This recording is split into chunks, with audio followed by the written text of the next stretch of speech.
Assalamualaikum warahmatullahi wabarakatuh. Apa kabar kalian semua? Saya harap kalian semua dalam keadaan sehat, apalagi di tengah COVID-19 ini. Saya harap kalian tetap menjaga kesehatan, tetap aktivitas di rumah aja. Seperti yang kita lakukan saat ini, kita akan belajar di rumah melalui video online. Sebelum kita memulai video pembelajaran kali ini, izinkan saya memperkenalkan diri terlebih dahulu. Nama saya Anissa Rahman, saya mahasiswa Pendidikan Bahasa Sastra Indonesia dan Daerah Universitas Negeri Malang. Perlu kalian ketahui juga, video pembelajaran ini diperuntukkan untuk tugas mata kuliah praktik pembelajaran mikro BSI. Oke, pada video kali ini kita akan belajar tentang teks cerita imajinasi bagi siswa kelas 8 semester ganjil. Ya, KD yang kita pakai ada dua pasang KD. Yang pertama ada mengidentifikasi unsur teks cerita narasi, cerita imajinasi yang dibaca maupun didengar. Lalu yang kedua menceritakan kembali isi teks cerita narasi atau teks cerita imajinasi yang didengar atau dibaca secara lisan, tulis, dan visual. Lalu KD selanjutnya menelaah struktur dan kebahasaan teks narasi atau teks cerita imajinasi yang dibaca atau didengar. Lalu yang terakhir, menyajikan gagasan kreatif dalam bentuk cerita imajinasi secara lisan maupun tulis dengan memperhatikan struktur penggunaan bahasa atau aspek lisan. Sebelum kita mau mulai video pembelajarannya, di sini saya akan menjelaskan sedikit tentang teks cerita imajinasi. Nah, seperti yang kalian ketahui, teks cerita imajinasi pasti tidak asing di telinga kalian, ya kan? Nah, di sini teks cerita imajinasi itu adalah teks cerita narasi dengan alur yang normal seperti teks cerita narasi pada umumnya, namun memiliki sifat khayalan atau imajinatif, jadi tidak nyata.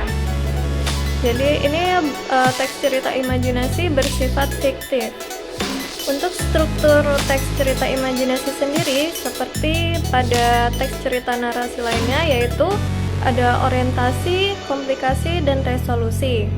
Nah, pada bagian orientasi ini bisa dijabarkan melalui deskripsi latar, pengenalan tokoh, pengenalan konflik. Lalu di komplikasi ini seperti menghadirkan tokoh lain, mengubah latar, atau melompati waktu. Di bagian resolusi, ada lompatan waktu sebab akibat yang unik, yang terakhir ada kejutan.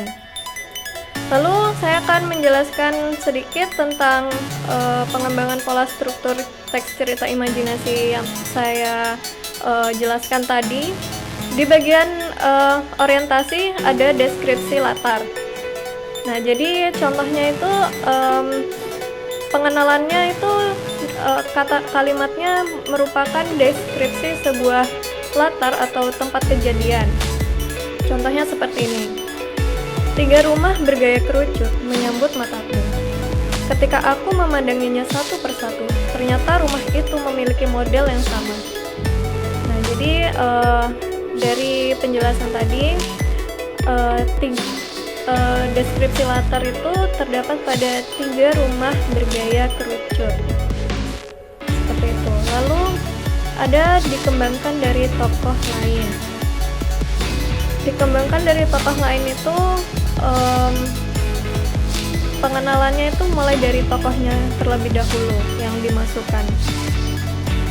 Contohnya seperti ini. Alien itu berhidung mancung. Dengan hidungnya yang menjulang, ia mengundi sekeliling. Jadi yang dikembangkan itu adalah pengenalan tokoh. Yang dideskripsikan adalah tokohnya yang menjadi tokoh utama. Lalu dikembangkan dari pengenalan konflik.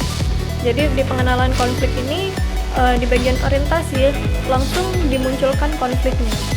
Contohnya, kau harus membawaku kembali. Eza berteriak dengan kalang kabut. Aku gugup. Lalu pada bagian komplikasi itu bisa dikembangkan melalui kehadiran atau menghadirkan tokoh lain. Menghadirkan tokoh lain ini misalnya dari tadi pengenalan tokoh di orientasi, yang tokoh utamanya yang dideskripsikan, lalu di komplikasi ini bisa dikembangkan dengan memasukkan tokoh lain yang menimbulkan konflik. Contohnya itu tiba-tiba seorang alien berukuran lebih besar datang, perutnya buncit dan bibirnya berwarna merah. Matanya merah, alien berhidung besar itu tiba-tiba mengeluarkan cahaya merah dari tangannya, yang membuat alien kecil kepanasan. Seperti itu. Jadi menghadirkan tokoh lain yang membuat itu menjadi konflik. Jadi mengembangkan konflik dengan menghadirkan tokoh. Lalu ada yang kedua, dikembangkan melalui mengubah latar. Jadi melalui mengubah latar ini bisa yang tadinya latarnya itu seperti rumah kayak gitu, lalu tiba-tiba dirubah menjadi latar lain atau tempat lain. Contohnya seperti ini. Laut yang tadinya tenang dan berwarna biru muda kehijauan bergelombang berbuih. Gerakan air itu menandakan sedang ada terjadi di dunia samudra. Aku harus memeriksa apa yang terjadi. Aku tak ingin melihat warga bumi terluka karena pertempuran samudra. Lalu pada bagian komplikasi bisa juga dikembangkan dengan melompati zaman. Jadi contohnya seperti ini. Di tengah saya asik mengamati candi, tiba-tiba bumi tergoncang dan boom. Saya terdorong ke sebuah tempat pemilau yang serba keawasan, baunya harum dan indah. Jadi pada cerita ini menimbulkan konflik dari keadaannya, dari latar yang sebelumnya, dari zaman yang saat ini berubah ke zaman lain, ke keadaan lain, ke tempat lain.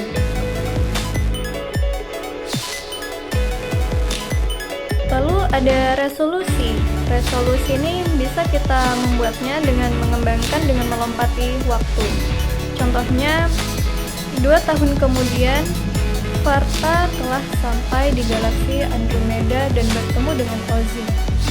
Ia akhirnya menemukan saudaranya di planet yang berbeda. Perjalanannya tak sia-sia.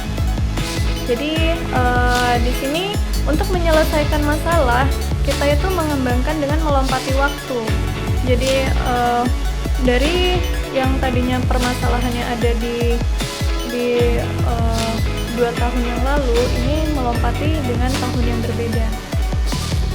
Lalu ada dikembangkan, bisa juga dikembangkan dengan sebab akibat yang unik. Contohnya, setelah saya menyebutkan semua perilaku baik yang pernah saya lakukan, pintu terbuka, dan tanpa terduga, saya sudah berada di depan meja belajarku. Akhirnya, Doni bisa kembali di dunia asalnya. Jadi, karena sebab akibat ini menimbulkan penyelesaian masalah dari sebuah konflik sebelumnya. Nah, yang ketiga, yang terakhir, penyelesaian masalah bisa dikembangkan dengan memberi kejutan.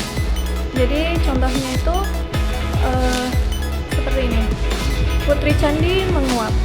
Putri terbangun dari 3 tahun tidur panjangnya. Jadi kejutannya itu memberi kejutan dengan putri ini terbangun dari 3 tahun tidur panjangnya. Jadi permasalahan yang sebelumnya terjadi bisa diselesaikan dengan memberi kejutan seperti ini. Lalu kita akan mempelajari kaidah kebahasaannya. Kaidah kebahasaan teks cerita imajinasi itu seperti apa sih? Nah, jadi kaidah kebahasaannya itu yang pertama, menggunakan kata ganti dan nama orang sebagai sudut pandang pencitraan. Yang kedua, menggunakan kata yang berkaitan dengan panca indera untuk mendeskripsikan latar. Dan yang ketiga, penggunaan pilihan kata yang berkaitan dengan makna kias dan makna khusus. Baik semuanya, setelah kita mengulas tentang apa itu teks cerita imajinasi, mari kita simak video pembelajaran, praktik pembelajaran yang saya buat.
Mantap banget ya Bu. Setelah ice breaking ini kalian gimana? Lebih semangat? Iya Bu. Iya. Lebih berenergi ya. Ya, Ibu sekarang mau bertanya kepada kalian. Jadi waktu kalian masih kecil, kalian pasti pernah diceritakan sebuah kisah oleh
Oh, empat.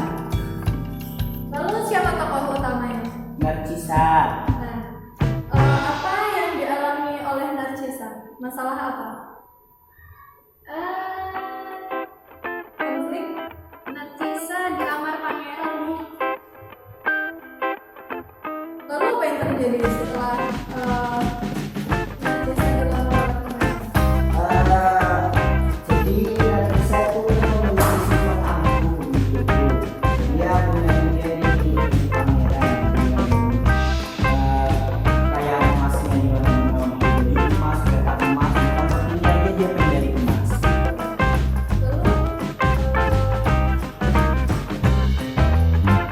Masalahnya itu ada di ketika Narcisa harus mendapatkan emas karena sangat keras tidak bisa dimakan. Lalu penyelesaiannya dari masalah tersebut apa yang Narcisa sadari setelah dia mendapatkan semua yang dia inginkan? Jadi saya menyesal Menyesal? karena sikapnya menjadi pribadi yang tidak sadar bahwa dia egois. Lalu dari cerita tersebut kalian bisa mengidentifikasi apa yang menjadi Imajinasinya itu banyak.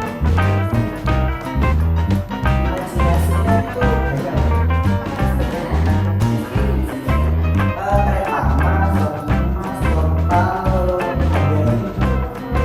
lalu kusir, dan kusir, belum kopi dong. mereka teman dari dunia yang dari rumah. Oke.